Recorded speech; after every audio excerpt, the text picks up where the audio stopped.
हकीम गुलाम मसूद साहब अल मखदूम दवाखाना समनाबाद फैसलाबाद। आज जो हम आपको बताने जा रहे हैं एक जनरल मसला है जो है कि जरियान में मज़ी आती है और अमसाक के लिए लाजवाब चीज़ है। जो लोग दवाइयाँ दे दे के थके हुए हैं, बोरियाँ की बोरियाँ खा लेते हैं, मुगल्लस खाते हैं, इलाज नहीं हो रहा, उनके लिए ये बेस्ट चीज़ है और सिंपल सी चीज़ है। बनाए हुए दवा में इजाज़त ने करना क्या है, आपने फटकड़ी लेनी है सफ़ेद 50 ग्राम, लाल सफ़ेद लेनी है 50 ग्राम और काली लेनी है 5 ग्राम।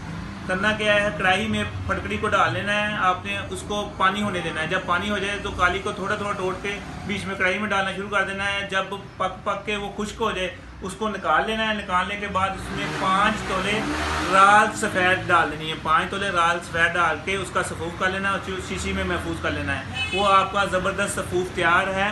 रोग तोड़ सफूफ इसको कहते हैं कि जरियान, मज़ी और अमसाक के लिए लाजवाब चीज़ है। ये रुकावट भी करता है, कमज़ोरी भी दूर करता है और इंशाल्लाह इससे ऊपर आपको कोई चीज़ ऐसी मिलेगी नहीं जो इतने रिजल्ट के हामिल होगी और इतनी सस्ती और इतनी आसान होगी।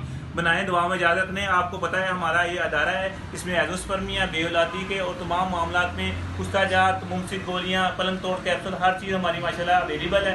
आप मंगवा सकते हैं। अगर ना मंगवा सकें तो आपको पता है मैं हर चीज़ आपको बनाना सिखा देता हूँ। रमज़ान शरीफ का महीना है, मैं रोक नहीं रहा चीज़ों को, मैं दे रहा हूँ आप लोगों को, क्योंकि ये मेरा शौक़ है कि आप बनाएँ और दुआ में इजाज़त दें। अस्सलाम वालेकुम। Phone number 0300 965 5265।